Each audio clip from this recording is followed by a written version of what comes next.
Rick, you need to step back and let the grown-ups handle this. Brad Kellerman said it right there in Conference Room C at the Pentagon, in front of Colonel Hughes and 3 other Air Force acquisition officers. I'd been in the middle of explaining the technical specifications for our radar upgrade proposal when Brad walked in 20 minutes late, straightened his tie, and decided to take over my presentation. My name's Rick Thompson. I'm 49, been working defense contracts for 20 years, ever since I got out of the Navy. And that moment right there, watching Brad dismiss me like I was some junior engineer in front of people I'd been working with for nearly a decade, that's when I knew things had to change. But let me back up a bit.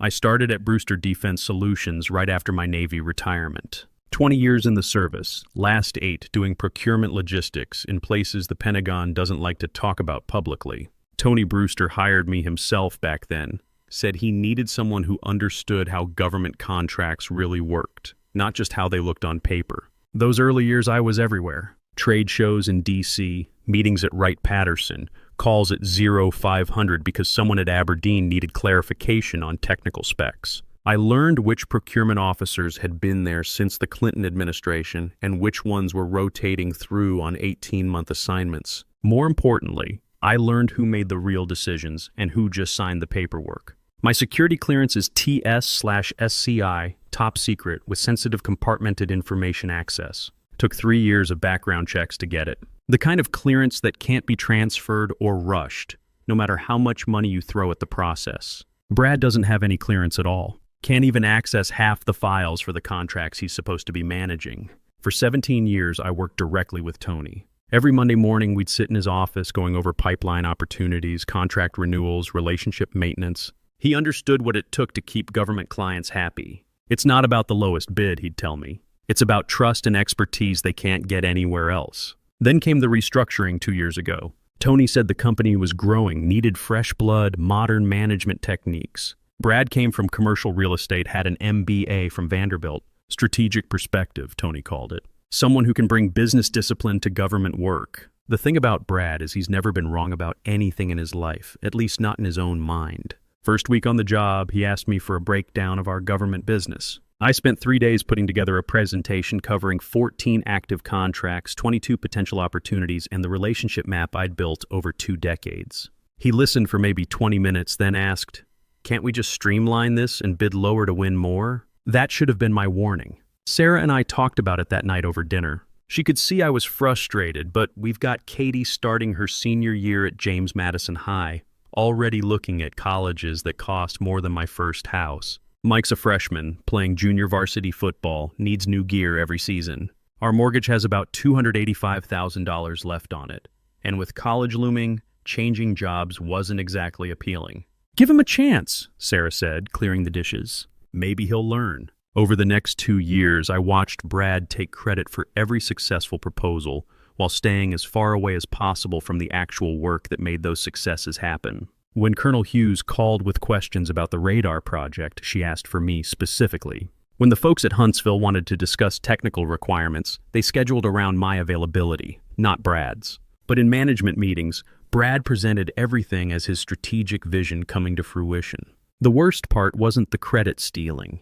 It was watching him convince himself that government contracts were just like commercial real estate deals. He'd interrupt my calls with procurement officers to suggest efficiency improvements. He'd schedule his own meetings during times I'd specifically told him I was managing critical proposal deadlines. Last month, I overheard him telling Tony that the government division was finally running like a real business unit, as if the previous 19 years of steady growth and relationship building had been some kind of amateur operation. But back to that Pentagon meeting. Colonel Hughes had specifically requested this briefing on the ANFPS 132 radar upgrade proposal. It's a $47 million project over 4 years, involves classified technology integration, and requires someone with both the technical background and security clearance to walk through the implementation timeline. I'd been working this proposal for 8 months, knew every specification, every potential problem, every procurement requirement. Brad showed up late because he'd been stuck in traffic coming back from a networking lunch in Georgetown. Walked into the room like he owned the place, apologized to the colonel for the delay, then looked at me and said I could sit down.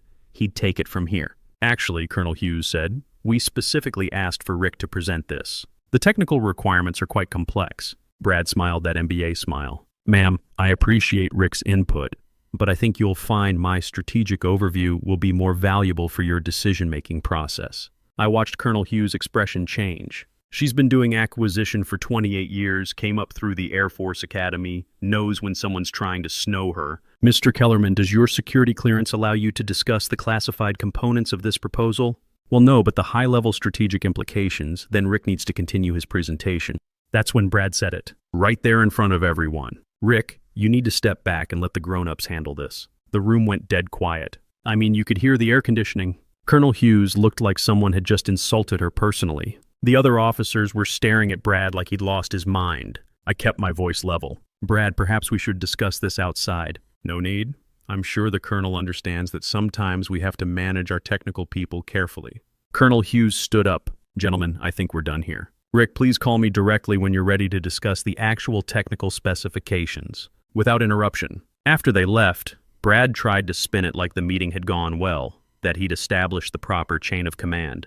I just packed up my laptop and walked out. That night, Sarah found me in the garage organizing my tools, which is what I do when I need to think. She sat on my workbench and waited. Bad day. Brad called me a technical person who needs to be managed carefully. In front of Colonel Hughes. Sarah knows Colonel Hughes. We've had her and her husband over for barbecues. Military folks stick together, and Patricia Hughes is as professional as they come. What did she say? She ended the meeting and told me to call her directly. So call her. I did the next morning. Colonel Hughes was direct, like always. Rick, I need to ask you something, and I want a straight answer. Does your management understand what's required for this project? What do you mean, ma'am? I mean, does Brad Kellerman understand that this isn't a commercial contract? That we're dealing with classified systems integration, strict timeline requirements, and oversight from people who don't care about his MBA? Because if he doesn't, we need to know now. I thought about how to answer that diplomatically. Colonel Brad brings a different perspective to the business. Rick, we've worked together for 8 years. I'm asking you directly, can he do this job? The honest answer was no. Brad couldn't handle the technical requirements, couldn't get the security clearance, couldn't navigate the procurement bureaucracy, and didn't understand the difference between selling office buildings and managing defense contracts. But saying that felt like betraying my company. I can handle the technical side, ma'am. That's not what I asked. 3 days later, Brad called a division meeting to discuss what he called relationship management optimization. Apparently, he'd decided that our government clients were getting too comfortable with informal communication channels and needed to understand proper corporate structure. Going forward, he announced all client communications will be routed through my office first. We need to ensure consistent messaging and strategic alignment. I raised my hand. Brad, Colonel Hughes specifically requests direct technical discussions. Most of our clients do. Rick, that's exactly the kind of thinking we need to change. These are business relationships, not personal friendships. The client needs to understand who's in charge. That afternoon, I got a call from Greg Walsh. Greg runs Apex Defense Solutions, our biggest competitor in the government space. We'd talked informally at a defense conference 6 months earlier. He'd mentioned they were looking for someone with my background, but I'd brushed it off. 20 years with one company meant something. Rick, I'm going to cut to the chase. We just lost our senior partner to retirement and need someone who can step in immediately. Full partnership track, equity stake, and every government relationship you bring stays yours to manage. No micromanagement, no strategic oversight, no MBA telling you how to do your job. Greg, I appreciate the offer, but 60% salary increase, signing bonus, and your own division. You'd report directly to me, no middle management. I sat in my truck outside the office for 20 minutes after that call, engine running, thinking about Katie's college applications and Mike's football camp and the fact that Brad had just spent an hour explaining to a room full of engineers how he was going to revolutionize relationships that took me 2 decades to build. That night, Sarah and I sat on the back deck after the kids went to bed. I told her about Greg's offer. What do you want to do? I don't know. 20 years, Sarah. That's a lot of history to walk away from. It's also a lot of respect you've earned that Brad doesn't seem to understand. You think I should take it? I think you should do whatever lets you sleep at night. But I also think Katie's college isn't going to pay for itself. And Mike's going to need help with whatever he decides to do. If Brad doesn't value what you bring, maybe it's time to find someone who does. The decision point came the following Monday. Brad had scheduled a meeting with Tony to discuss optimizing our government division efficiency. He wanted to consolidate all client relationships under his direct management, establish standardized communication protocols, and bring in outside consultants to modernize our approach. I listened to him present this plan for 30 minutes. Tony nodded along, asked a few questions about implementation timelines, seemed generally supportive of Brad's initiative. "Rick," Tony said finally, "what's your take on this?" I looked at Brad, sitting there with his PowerPoint presentation and his consultant recommendations and his complete lack of understanding about what made our government business work. "Tony, can I ask you something? Do you know why Colonel Hughes specifically requests me for technical briefings? Because you're good at your job. It's because over 8 years, I've learned exactly how she likes information presented, what level of detail she needs, which technical issues matter most to her specific programs. When she calls with a question, I know whether she needs a 2-minute answer or a 2-hour briefing. That's not efficiency optimization, Tony. That's relationship management." Brad jumped in. "Rick, that's exactly what I'm talking about. We can systematize those preferences, create standardized response protocols." "Brad," I said, keeping my voice calm, "have you ever briefed a classified technical proposal to a room full of colonels?" "Well, no, but have you ever had to explain to a procurement officer why a timeline slipped and what you're doing to fix it?" "Rick, you're missing the point. Have you ever sat in a secure facility for 8 hours, working through technical specifications with people who can shut down your project with one phone call? I don't need hands-on experience to provide strategic oversight." "Yeah, you do."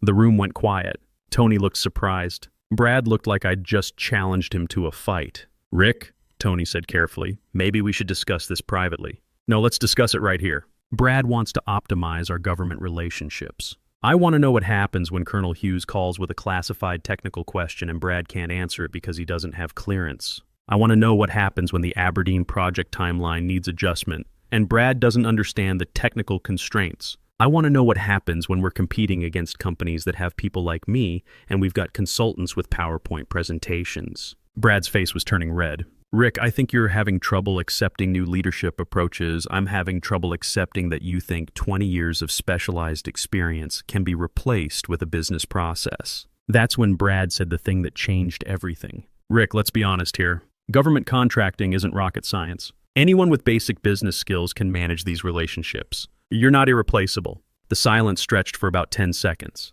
Tony was looking back and forth between us like he was watching a tennis match. Brad was staring at me with that smug expression he got when he thought he'd made a brilliant point. "You're right," I said finally. "Let's find out." I called Greg Walsh from my truck in the parking lot. "Greg, is that offer still open?" "Absolutely. When can you start?" "How about next Monday? Send me your resignation letter by Friday. I'll have the paperwork ready." That night, I typed up my resignation. 2 sentences. Effective immediately, I am resigning from my position at Brewster Defense Solutions. Thank you for the opportunity. I printed it, signed it, and put it in my briefcase. Friday morning, I walked it into Tony's office. He looked up from his computer, saw the letter, and his face went pale. "Rick, what's this about?" "Brad's right, Tony. I'm not irreplaceable, so you won't have any trouble finding someone else to manage the radar contract or the Aberdeen renewal or the Huntsville proposal that's due next month." "Rick, wait, let's talk about this. I've taken a position with Apex Defense Solutions. They seem to think my experience has value. I cleaned out my desk while Brad was at lunch. 20 years of files, contact lists, and relationship notes went into 3 boxes. The contract database stayed on the company server, but the real relationships, the ones built on trust and years of reliable service, those walked out with me." Brad got back as I was loading the last box into my truck. He watched from the parking lot but didn't say anything. I think he was starting to understand that maybe he'd miscalculated. My phone buzzed as I drove to Apex Defense. Text message from Colonel Hughes. "Rick, need to discuss radar project timeline.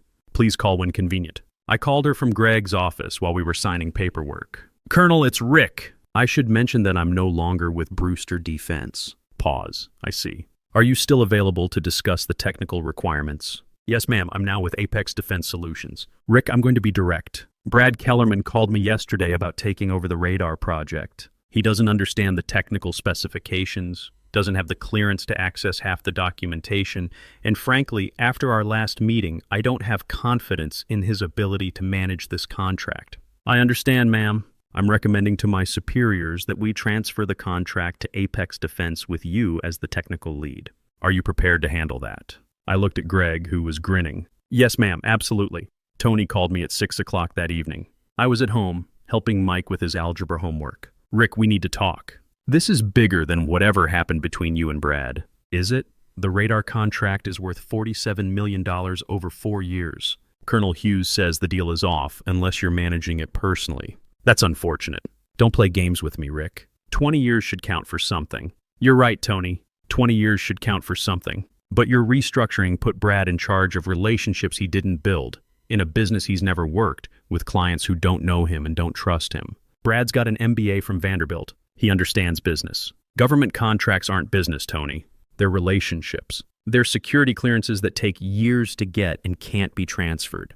They're technical expertise that comes from actually doing the work. Brad doesn't have clearance to access half the files necessary to manage the radar contract, let alone the technical knowledge to answer Colonel Hughes's questions. We'll get him cleared. We'll bring in consultants. Secret clearance takes 18 months minimum, and that's if it gets approved. Colonel Hughes has worked with me for 8 years. She trusts my judgment on technical specifications and timeline management. She's not going to start over with someone new because Brad has an MBA. Long pause. What do you want, Rick? I want Brad to understand that some people actually aren't replaceable. This is about ego.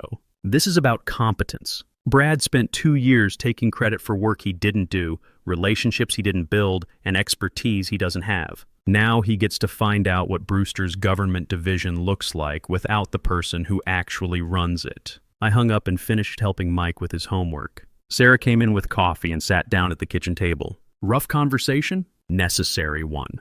The next morning brought 3 canceled contracts. Aberdeen pulled out of an $18 million testing facility upgrade. Huntsville suspended negotiations on a radar calibration project worth $12 million annually. Wright-Patterson canceled a preliminary discussion about a new project worth potentially $25 million. Each cancellation came with the same message.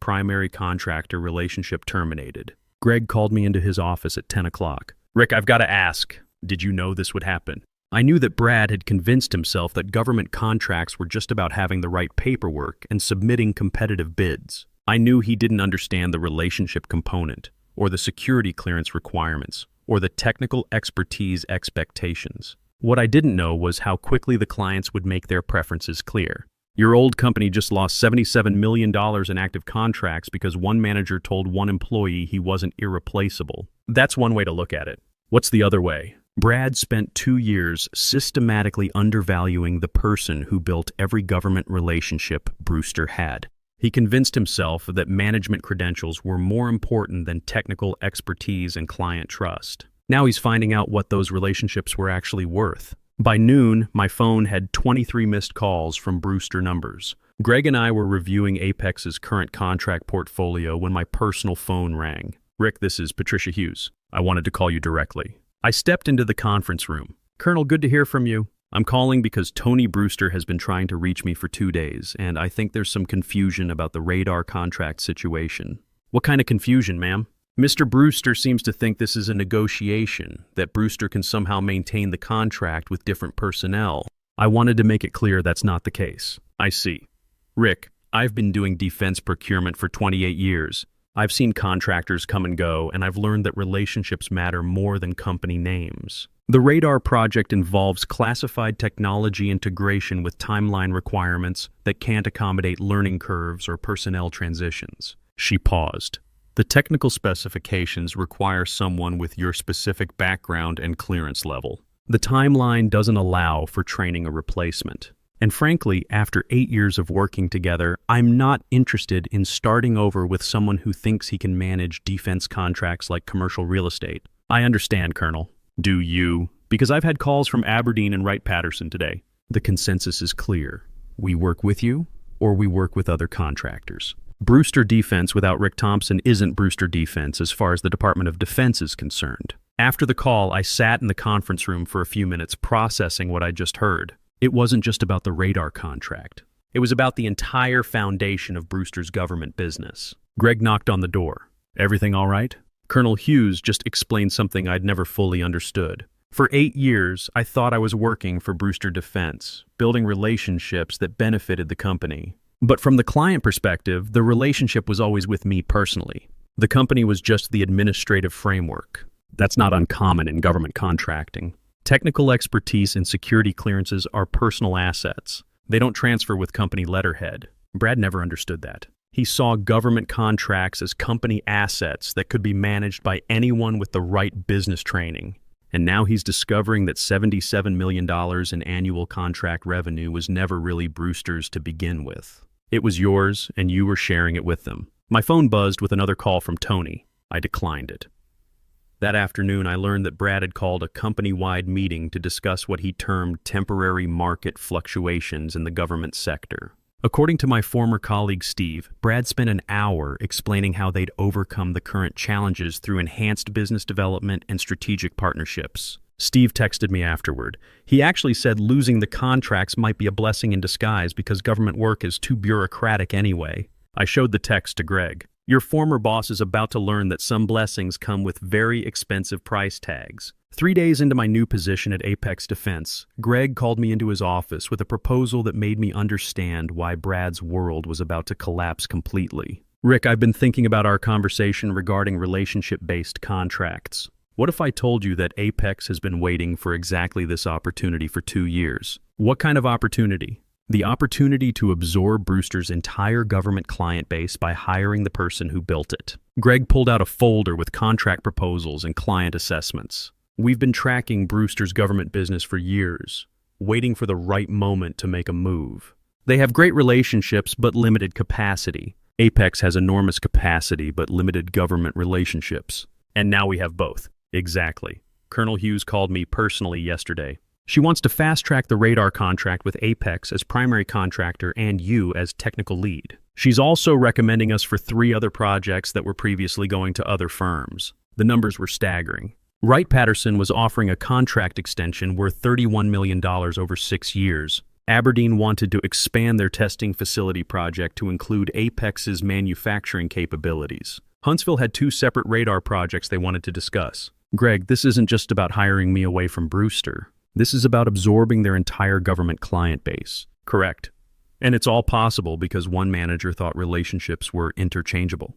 That afternoon, I made calls to procurement officers I'd worked with for years. Each conversation followed the same pattern. I'd explain my move to Apex Defense, and they'd immediately want to know about transferring existing contracts and exploring new opportunities. Major Helen Rodriguez from Aberdeen was the most direct. Rick, Brewster's current management seems to think government contracts are just paperwork. We need partners who understand that these projects involve national security considerations and can't be managed like strip mall development. By the end of the week, Apex had received formal requests for proposal on 8 major contracts previously designated for Brewster. The total value exceeded $94 million over the next 5 years. Brad called me directly on Friday afternoon. Rick, this is getting out of hand. Tony's willing to discuss a significant raise and a promotion if you'll consider coming back. I was in Apex's new government contracts office, which Greg had set up specifically for the business we'd acquired from Brewster.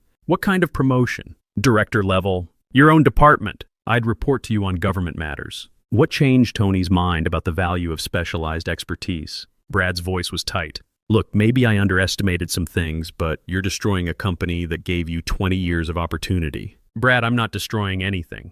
I'm working somewhere that understands the difference between management credentials and industry expertise. The board is asking questions, Rick. They want to know how we lost $77 million in contracts in 1 week. What are you telling them? I'm telling them that some employees are vindictive when they don't get their way. I looked out the window at the Potomac River.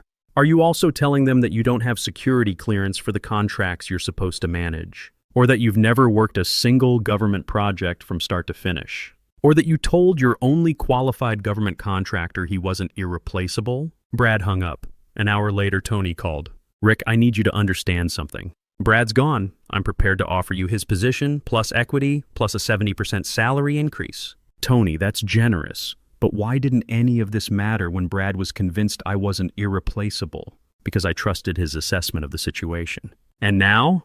Now I know what $77 million in lost contracts feels like. The call that really drove the point home came Monday morning. Greg knocked on my office door with a grin I'd never seen before. Rick, you need to hear this. He put his phone on speaker. Tony's voice filled the room tight with barely controlled panic. Greg, I'm calling to discuss a partnership opportunity between Apex and Brewster Defense. What kind of partnership, Tony? We want to subcontract our government division to Apex. Apex would handle all government contracts, and Brewster would focus on commercial projects. Greg looked at me and raised an eyebrow. That's an interesting proposal. What would that arrangement look like? Apex would take over all existing government contracts and relationships. Brewster would provide administrative support and facility access. Revenue would be split 70-30 in Apex's favor. I leaned forward and spoke into the phone. Hello, Tony. The silence stretched for nearly 10 seconds. Rick, I should have known you'd be part of this conversation. Actually, Tony, I am this conversation. Every government relationship you're trying to license to Apex belongs to me personally. The clients made that very clear. Rick, be reasonable. Brewster invested 20 years in your development. And Brad spent 2 years explaining how easily replaceable that investment was. Turns out he was wrong. Greg took over. Tony, here's our counteroffer. Apex Defense will consider acquiring Brewster's government division assets, office space, equipment, and administrative staff for fair market value. All contracts and client relationships stay with Rick and Apex. That would eliminate our entire government division. Yes, I said.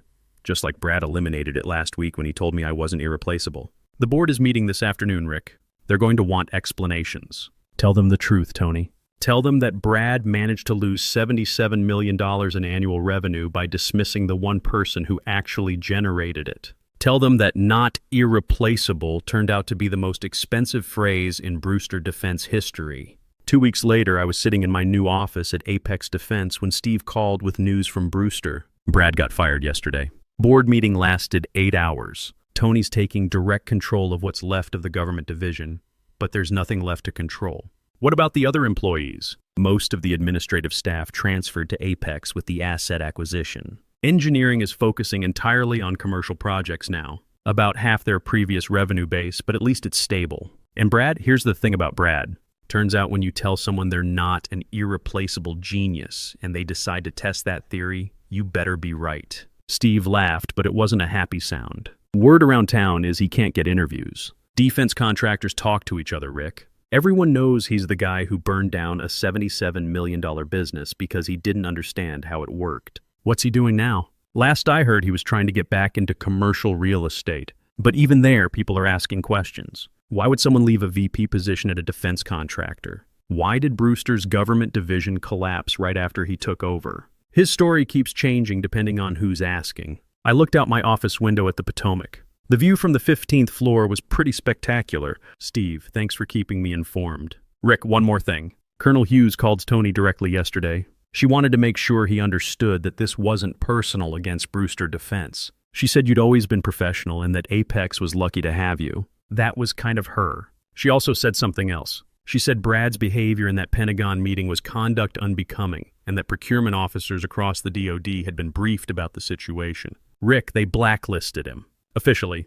Guy's never working government contracts again. After the call, I sat quietly for a few minutes thinking about how things change. 3 weeks ago, Brad was convinced that MBA credentials and management theory were more valuable than 20 years of relationship building and technical expertise. Now he knows the difference. I started reviewing the radar contract specifications. Colonel Hughes wanted to accelerate the timeline, and we had the resources to deliver ahead of schedule. It felt good to be working with people who understood that some relationships, some expertise, some experience really can't be replaced by a business process or a PowerPoint presentation. Sometimes the most valuable lesson is learning that respect earned through competence and dedication always outlasts the authority that comes from a corner office and an expensive degree. Brad learned that lesson the hard way. As for me, I learned something too. After 20 years of building something valuable, it's okay to take it with you when you go. Katie got into Virginia Tech with a partial scholarship. Mike made varsity football as a sophomore. Sarah and I paid off the mortgage 2 years early. Turns out some people really aren't replaceable after all.